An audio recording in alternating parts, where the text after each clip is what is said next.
იცი რამდენად სულელი უნდა იყო, რომ მართლა დაიჯერო ეს ადამიანის უფლებაა და არა სერიოზული ფსიქიკური დაავადება. მოსაზრება და შენი მოსაზრება საშინლად უშნოა. მე ვფიქრობ, რომ შენ საშინლად უშნური ხარ.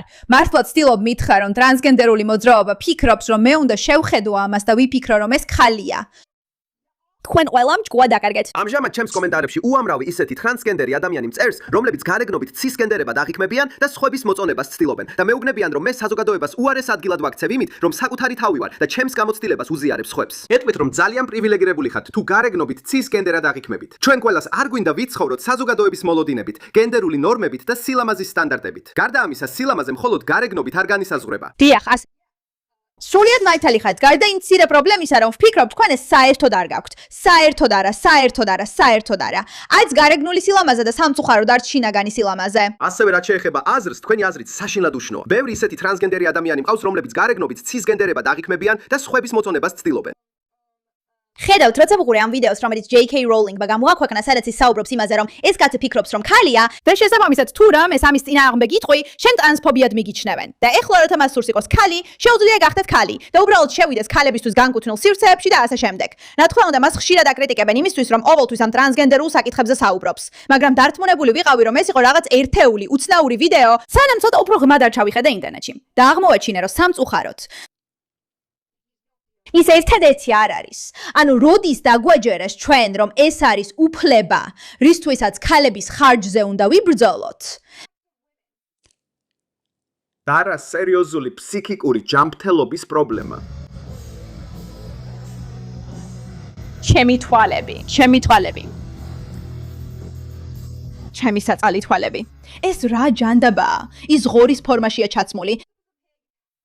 ანის ხალი. არც კი ვიცი. ეს სიგიჟეა. ეს კადრები სიგიჟეა.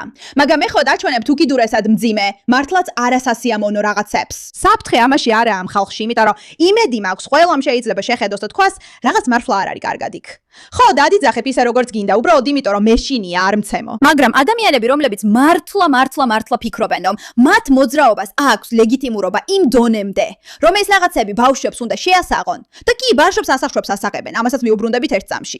არ მოусმინეთ. გავარ კაც? დიახ. ეხლა რაღაცას გეტყვი. ეს გაგაოცებს. სხვადასხვა შენს კაცივი ჯრერი ხარ. და არ დამიჯერებ.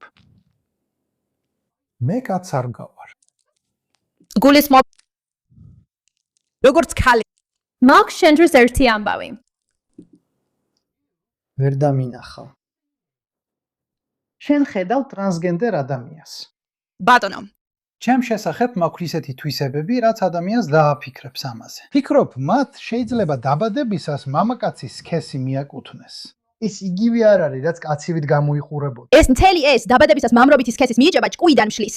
შენ თვითონ მიაკუთვნე საკუთარ თავს მამაკაცის სქესი. შენ დაიბადე ასე. შენ დაიბადე როგორც მამაკაცით. მამაკაცი. შენ ხარ ის, ვინც ანიჭებს. ეს შენ არ მოგინიჭეს. შენ ხარ ის, ვინც ანიჭებს. შენი ბიოლოგია გაძლევს მამაკაცის სქესს. და როცა ერთხელ მამაკაცად მიგიჩნევენ, ყოველთვის მამაკაცი ხარ. არ აქვს მნიშვნელობა, რამდენად დააზიანებს საკუთარ თავს. ეს უბრალოდ სამწუხაროა. ყოველთვის მამაკაცი ხარ. ჩვეულებრივი მამაკაცი, ნორმალური მამაკაცი, ჯანმრთელი მამაკაცი, ფსიქიკურად ჯანმრთელი მამაკაცი? არა, აბსოლუტურად არა. არანაირ შემთხვევაში. შეიძლება ძალიან ქალური მამაკაცი იყო. შეიძლება მამაკაცი, რომელსაც ძალიან უნდა იყოს ქალი, მაგრამ უბრალოდ ქალი არ ხარ. თუნდაც მოიფიქრო რაღაცა სულელური ახსნა სიტყვებისა, რომლებსაც აზრი არ აქვს და ცდილობ დამარწმუნო, რომ მე რაღაცას ვხედავ, იმიტომ რომ რასისტი ვარ? არა. მე ვხედავ მამაკაცს, რომელიც ქალად არის გადაცმული. აი ეს არის ის, რასაც ვხედავ. და ამას ყველა ხედავს. იმიტომ რომ ეს არის ის, რასაც ვხედავთ. ეს პირდაპირ ფაქტია. ან დაგავიწყდა, როგორ გამოიყურებიან მამაკაცები. არა, არ დამითხრებია. ან თქვენ ვერ ხედავთ იმ ადამიანს, ვინც თქვენს წინაშეა. უბრალოდ ჩვენს დემოგრაფიულ ჯგუფს ხედავთ. არა. ძალიან კარგად ხედავ, კაცო. ხედავ და მეხსმის შენი. და ზუსტად ვიცი, რომ ხალი არ ხარ. მაგრამ აი რა არის საქმე.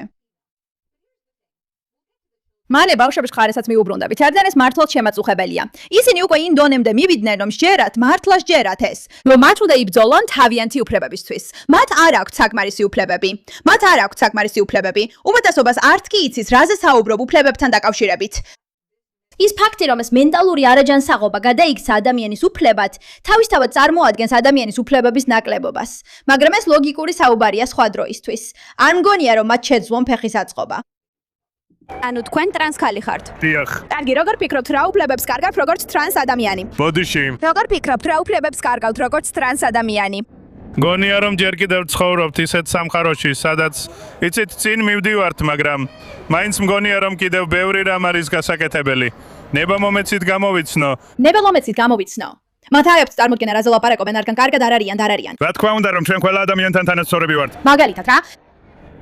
უნდა დავრწმუნდეთ რომ ყველა ადამიანს უყვარს ყველა ისეთი როგორიც არის. მართალია. და ასევე თუ ვინმეს დახმარება სჭირდება, მას ეხმარებიან.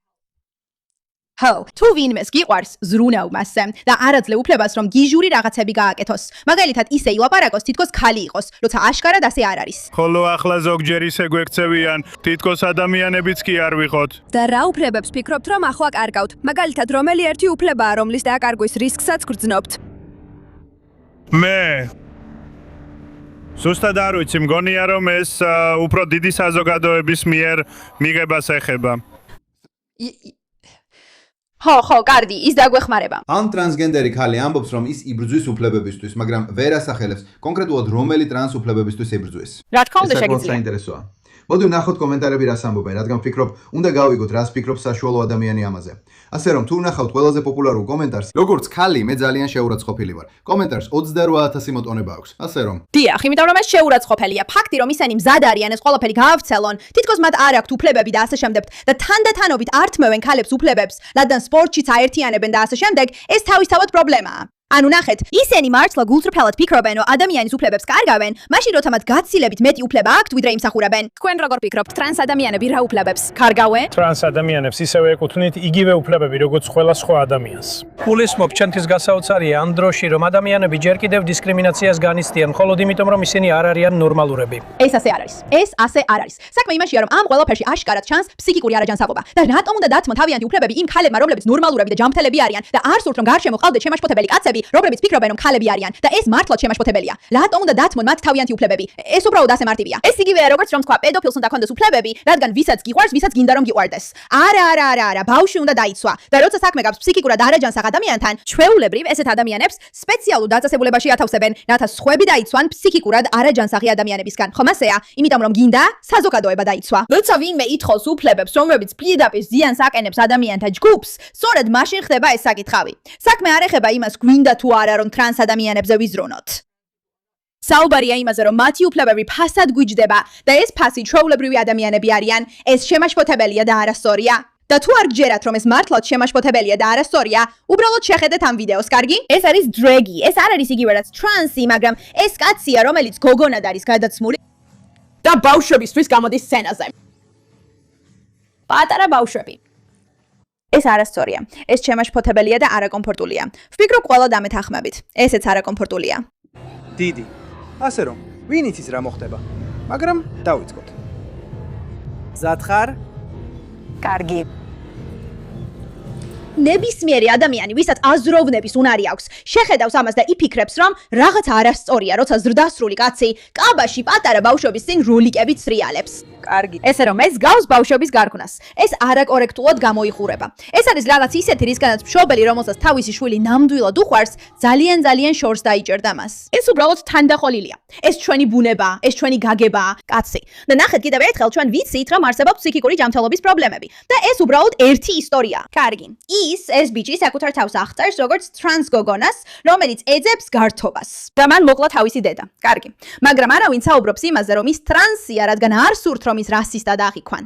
და ეს უბრალოდ სიგიჟეა, რომ იფიქრო იმაზე, რომ სულ რამდენიმე წლის წინ NBC, რომლებიც როგორც ყველამ ვიცით, ვოუქები და გიჟები არიან, ადრე ტრანსგენდერობის წინააღმდეგი იყვნენ, რადგან ფიქრობდნენ, რომ ეს პრობლემა და თავის ტკივილი იყო.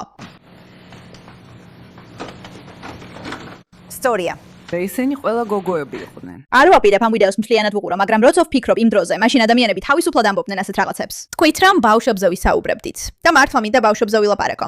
რადგან ამჟამად მინესოტას ერთ სკოლაში ფიქრობენ ტრანს სასქესო თოჯინების გამოყენებაზე, რათა ბავშვებს ასწავლონ როგორ გახდნენ ტრანსგენდერები. და აი სწორედ აქ გადის ჩემთვის ზღვარი. თუ გინდა შეხედო იმ ზრდასრულ ადამიანებს, რომლებიც აშკარად ცუდად არიან და სცადო თავი დააჯერო, რომ ისინი კარგად არიან და ყველა ადამიანს კეთილად უნდა მოექცე.